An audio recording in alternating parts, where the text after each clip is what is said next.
So hello guys, so welcome naman sa aking channel.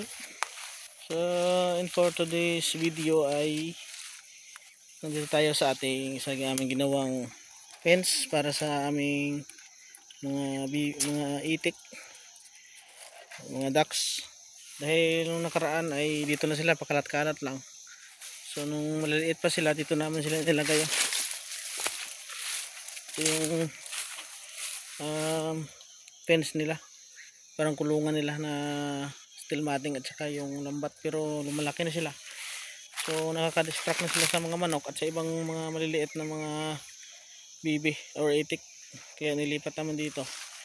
So ito ay ginawa namin, ito ay movable, pwede ito siya malipat kasi hindi siya masyadong malaki yung kanyang poste, pwede siya ilipat.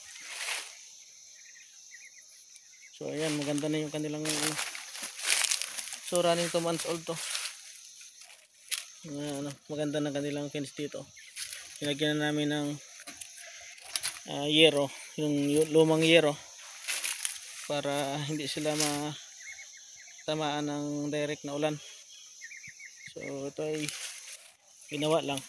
So kung halimbawa medyo sila dito, medyo matagal na mangamoy na yung kanilang yung ipot nila, so pwede itong tanggalin, nakatali lang kasi ito, at saka ilipat kung saan na area. Ito yung DIY namin na fence ng itik.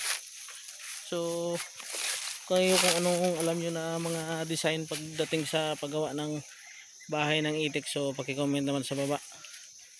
Ay short video lang, papakita ko lang sa inyo.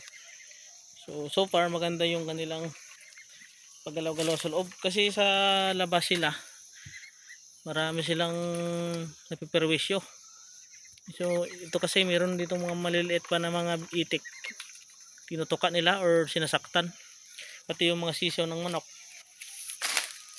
So yan, so nilagyan ni Papa ng mga patay na dahon ng niyog para yung sunlight hindi directly na tumama sa kanila, mayroong shade sa kanila.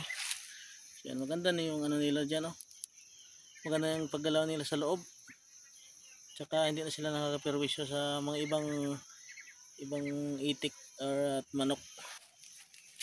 So yan lang yung muna yung ating ma-share sa ating video. So kung may mga suggestion kayo, please comment down below anong magandang pakain or patuka sa itik para mabilis lumaki. So hindi pa kami nito nagbebenta kasi preparation lang to sa kung may mga okasyon or halimbawa masama yung panahon, walang ulam, so waiting pang ulam, kaya mas maganda na mayroon tayong alaga para pag may problema tayo sa pera or di kaya may okasyon na wala tayong panghanda, so pwede na to. Ayan, masarap naman yung itik. Ayan sila. So yan naman na guys, maraming salamat and thank you sa panonood. See you on my next video. God bless.